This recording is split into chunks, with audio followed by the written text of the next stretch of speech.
Baiklah rekan-rekan pemuda, di malam ini kita akan sama-sama mendengarkan refleksi firman Tuhan yang sudah pemuda tetapkan dalam subtema kita di malam ini, yaitu merangkul pemuda Tiberias Warino menjadi pelaku perdamaian bagi kemuliaan nama Tuhan. Nah, di sini saya akan bertanya beberapa pertanyaan untuk Bapak Pendeta. Namun dalam subtema ini kita akan berfokus pada pelaku perdamaian dan kemuliaan nama Tuhan. Inilah yang menjadi poin-poin penting yang akan kita sama-sama dengarkan oleh Pak Pendeta. Baik Pak, saya akan memulaikan pertanyaan yang pertama untuk Bapak. Apa tanggapan Bapak mengenai tema kita di malam ini? Baik, saya kira ini tema sangat kontekstual karena kata merangkul ini ada sesuatu jadi ada sesuatu yang terjadi sehingga ada upaya pemuda Tiberias Warino untuk bagaimana supaya merangkul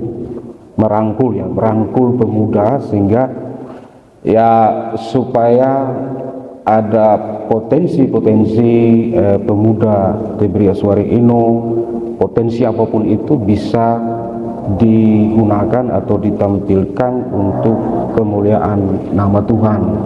Jadi tema ini menurut saya konteks karena saya dulu juga, ini perlu diceritakan, saya dulu juga salah satu pemuda juga di Tiberias Warino ini.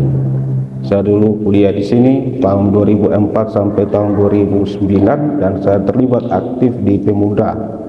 Dan saya kira pemuda Tiberias Warino ini sudah dikenal di mana-mana karena pemuda yang ada di Tiberias ini adalah pemuda transit karena kuliah di Universitas Halmahera.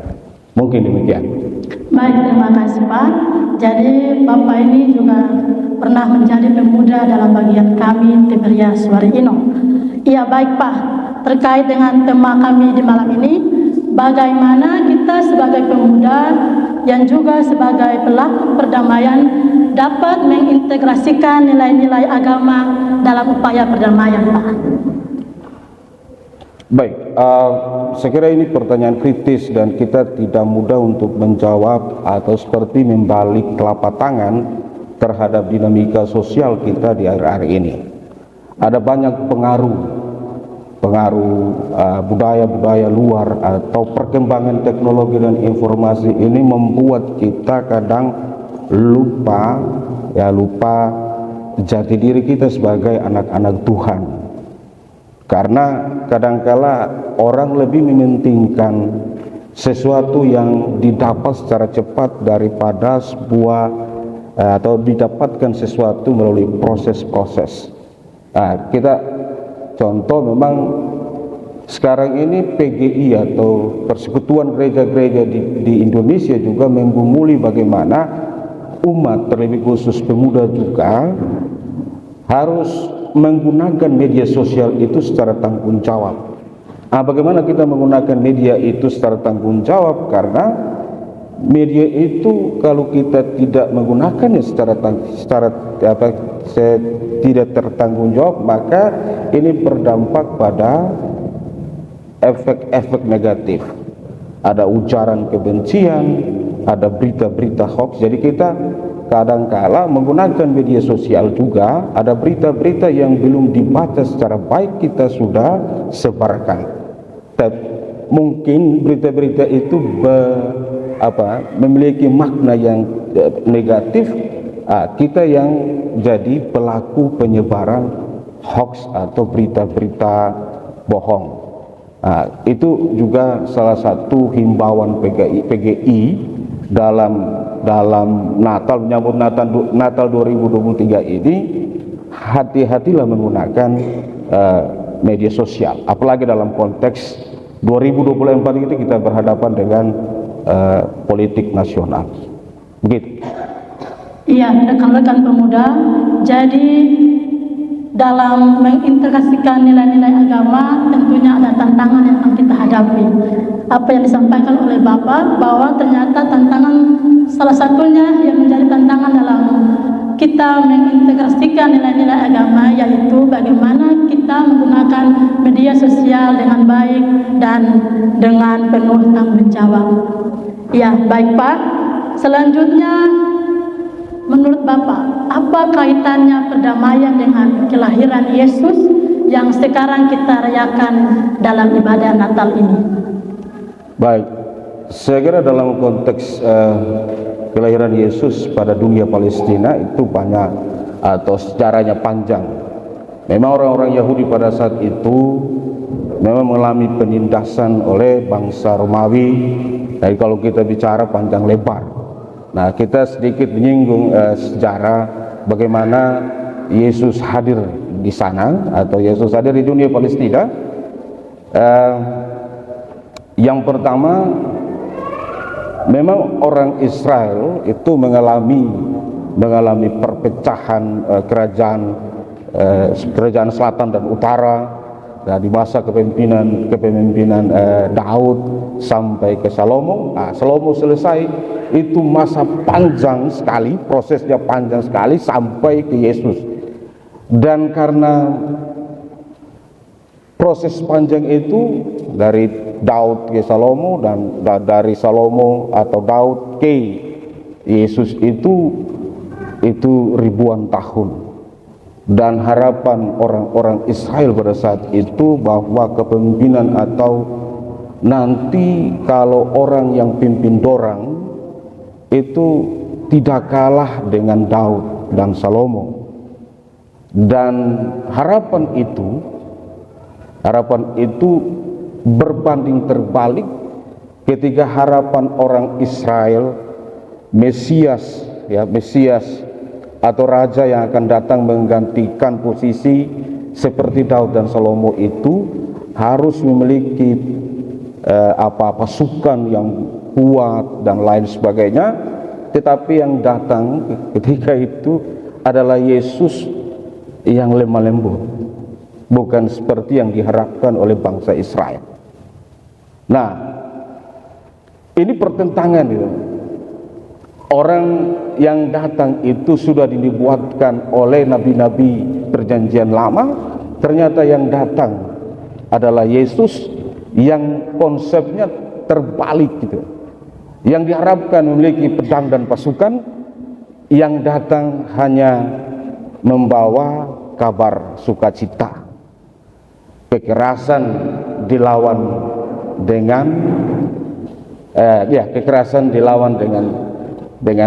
tidak dapat balas kekerasan dengan kekerasan, tapi kekerasan dibalas dengan perbuatan-perbuatan kebaikan.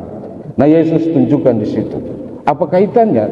Yesus hadir sebenarnya untuk membawa pesan-pesan kepada kita bahwa inilah janji Allah yang telah dinubuatkan, walaupun apa yang dipersaksikan Yesus terbalik jauh dari konsep-konsep Nabi, tetapi memang harus diakui bahwa apa yang dipikirkan Allah tidak bisa diselami oleh manusia. Nah, karena itu Yesus datang memang untuk membawa kabar sukacita, kabar perdamaian. Nah, perdamaian yang dimaksudkan adalah bukan antara manusia saja dengan Allah, tetapi manusia dengan manusia. Bukan cuma manusia dengan manusia, tetapi manusia juga dengan alam. Makanya dalam Rakerta 2 di Gura, tema pemuda adalah bagaimana mengupayakan ekologi itu dapat dipahami oleh pemuda dan dapat menjadi peran bagaimana mengupayakan menanam pohon untuk masa depan bumi ini. Bukan saja dalam aktivitas menanam pohon, tetapi bagaimana membangun relasi antara sesama kita tanpa batas perbedaan suku dan agama. Itu juga menjadi pesan Natal. Ya, pesan Natal. Karena itu ada diupayakan kita adalah damai di damai di bumi gitu. Ya, jangan cuma damai di rumah atau damai di jemaat atau damai di pemuda saja, tetapi pesan untuk Natal kali ini damai itu di bumi. Jadi di mana saja kita berada, kedamaian itu harus disampaikan. Iya, di sini kita bisa memahami bahwa perdamaian tidak hanya berkaitan dengan penyelesaian konflik, melainkan perdamaian juga bisa kita lihat dalam aspek kehidupan kita yang melibatkan kesejahteraan, kerjasama antar individu, kelompok maupun masyarakat. Yang terakhir untuk kita semua, apa yang ingin Bapak sampaikan kepada pendengar-pendengar yang hadir pada saat ini? Baik, di tengah-tengah perubahan dunia yang semakin cepat dan terus berubah atau mengalami perubahan, ilmu juga atau ilmu pengetahuan juga mengalami terus perkembangan dan perubahan. Apapun yang kita gumuli di tengah-tengah kehidupan ini, baik dia orang teologi, baik dia orang hukum, ataupun basic ilmuwan kita yang kita gumuli sekarang ini, tetaplah digumuli secara konsisten, karena dunia kita terus berubah. Sikap dan perilaku kita juga terus harus dibina dan diasah sedemikian rupa sehingga kita nanti ke depan menjadi orang-orang yang bisa mempengaruhi keluarga kita, saudara-saudara kita, atau komunitas kita di mana kita berada, sehingga konsep perdamaian yang digagas oleh Yesus tidak besar-besar, di mana kita bertemu, di mana kita membangun komunikasi. Disitulah sebenarnya sikap dan komunikasi kita memang disampaikan dengan halus, karena di dunia sekarang terlalu banyak apa istilahnya, kalau kita nonton televisi atau mengikuti media sosial, terlalu banyak bahasa-bahasa verbal yang mengganggu psikologi sebenarnya. Apalagi kalau kita orang adik-adik yang masih di bawah umur pegang gadget atau HP tanpa pendampingan orang tua. Jadi ini perlu disampaikan supaya kita tahu.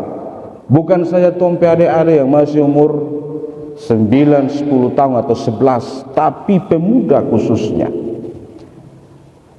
Memang ada beberapa mahasiswa yang meriset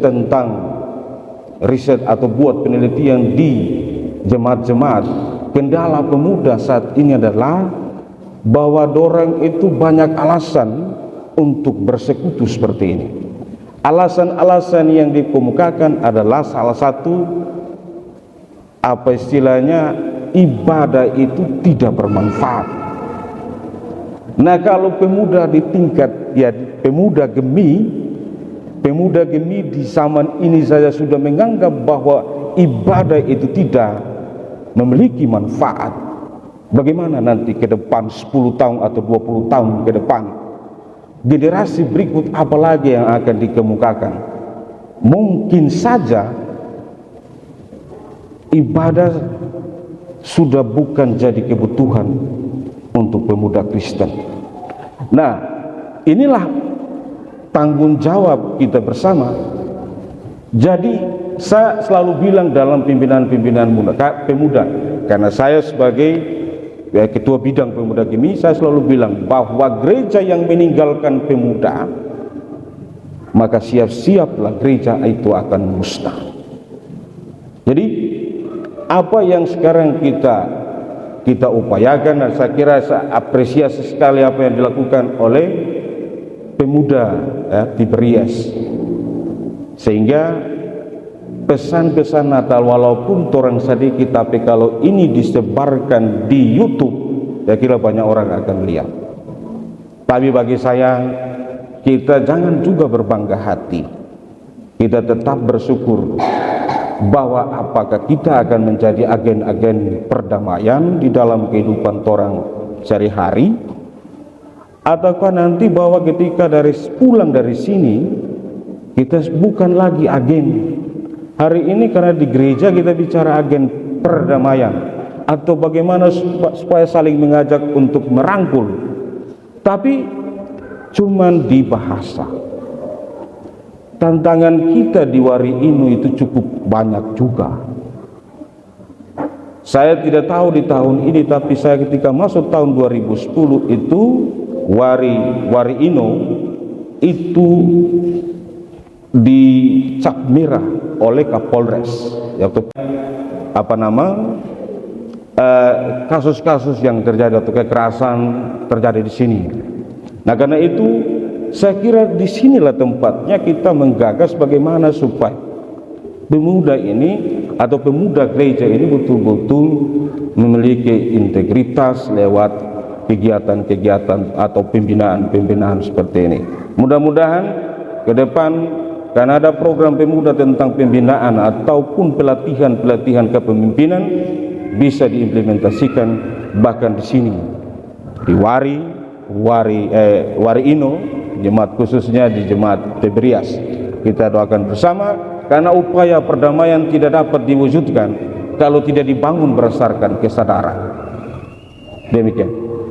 Luar biasa, kita berikan tepuk tangan untuk pembicara kita di malam ini. Baiklah rekan-rekan pemuda dan Bapak Ibu sekalian, refleksi tema Natal kita di malam ini mengajarkan kita bahwa kelahiran Yesus mengajarkan kita pentingnya transformasi atau perubahan secara pribadi. Dia mengajak kita untuk meninggalkan egoisme, kekerasan, bahkan kebencian, secara khusus kita sebagai kaum muda. Demikianlah refleksi Natal kita di malam ini. Saya Esther pamit undur diri, dan terima kasih buat materi kita di malam ini, Bapak Kabid Pemuda Pak Pendeta Melki Mole. Baiklah, kita akan melanjutkan acara kita selanjutnya. Ya, terima kasih.